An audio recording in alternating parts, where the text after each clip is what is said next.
We'll start over in Lane 0, Potomac. Lane 1, GMS. Lane 2, Elizabeth City Rowing Club.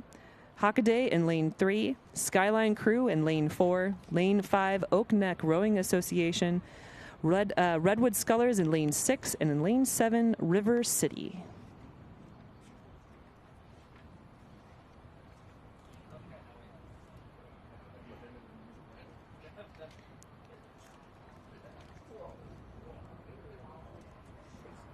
This is a kill. I'll be stepping off, and in will come BB Bryant.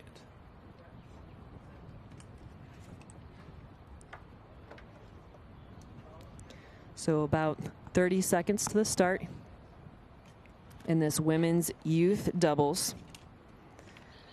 Expecting another quick and fast race here. We've seen some fantastic sprints here out of all sculling crews in the last 750 meters, and I expect nothing less for the women's youth double here right now.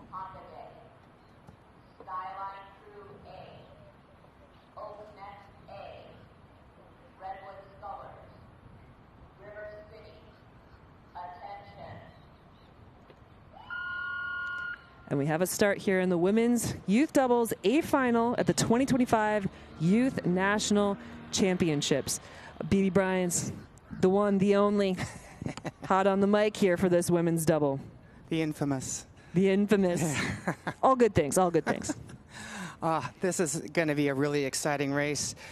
Coming out of the semis, the winner of both of those semis had exactly the same time. River City and Redwood Scullers. It was a difference of a couple of hundredths of a second, so that could be a good battle too. Looking down the course a little bit to Skyline Crew, it looks like they're not going to be left behind either. They're right up in that front pack, as is Oak Neck Rowing A and Hockaday in 3, Elizabeth City in 2, GMS in 1, and Potomac in Lane 0 are all pretty much straight across. So this is still a very tight race. They're just getting out of the blocks, and so everybody again has different ways of coming out of the blocks depending on their race plan, their physiology, and what they're the most comfortable with. So that is what's going to make this a super exciting race.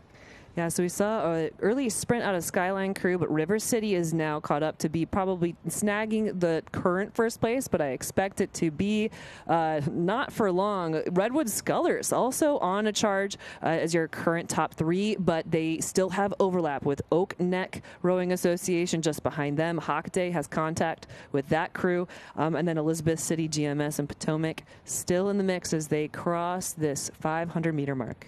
And as we saw in the previous race, you know, getting up, getting out, and just staying ahead of everybody is a great plan. And that was certainly the previous second place finishers plan.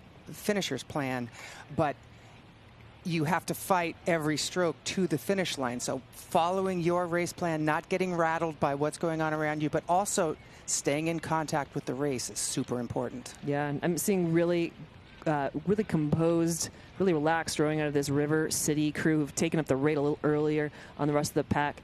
Then Lane 6, Redwood Scullers, matching them, maybe now outpacing them with their strokes per minute, trying to get a little bit more speed. This is where all crews are charging.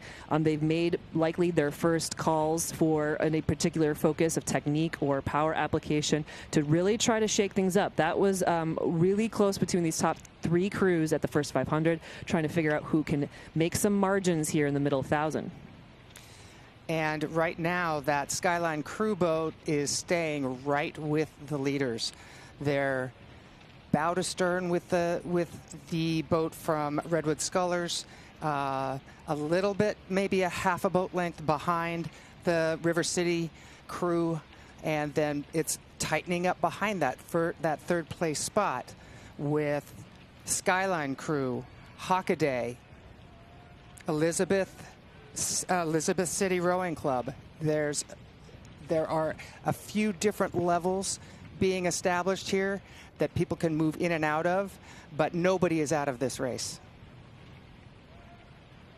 And now we'll get a great check-in point of what's occurring, where the crews are at the 1,000-meter mark. Still in the lead, Redwood Scullers out in front. Second, Lane 7, River City, Skyline Crew in current third place position, followed then by Oak Neck Rowing Association, Elizabeth City, and then Hockaday. Slight advantage to Potomac over GMS at the 1,000. Beautiful overhead shot there. And just looking at some of our notes here, the Skyline Crew over on the far left-hand side of the screen is actually undefeated in their region, winning out of the Midwest Scholastic qualifier to earn their spot here to get to Youth Nationals. The program Skyline that they represent had 7 medals at that regional event, just a depth of program, and this is their first crew in 10 years here at the Youth National Championships, trying to vie for a medal spot. And that shows a club that's consistent and is always looking for the best crew that they have to bring to the championship. And right now, we see the Redwood Scullers crew extend their lead a little bit.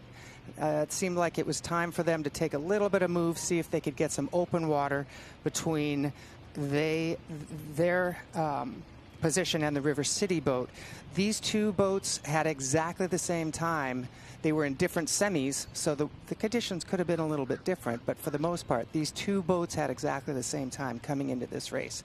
So having the race plan that you think will get you the best finish is what you need to follow. And thinking about conditions here today, there's still a slight tailwind, a little bit more than we had for the singles and pairs this morning, but a little bit of a more presence of a tailwind than before, but not by much. A slight cross, so it's pushing each one of these shells over to the right-hand side of their lane, so another little factor to deal with. But it's really not affecting these athletes much. The water is clean, the water's moving, and they're moving with it. Skyline in a third place position, but a little bit of a threat out of Oak Neck Rowing Association out to their left.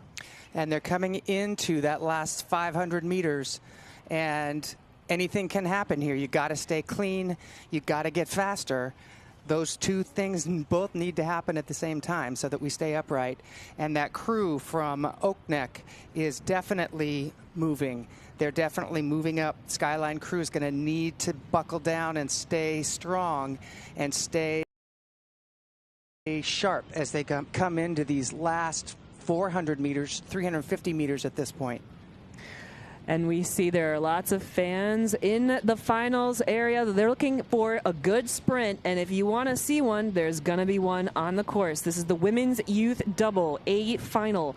We see that Redwood Scullers out in front. There was a second place position but held by River City, but the charge out of Oak Neck has pushed Skyline and River City, so it is 3 boats across for second, third, and fourth place. Redwood Scullers wants nothing of it. They've opened it up, taken up the rate, increased their margin on that fight.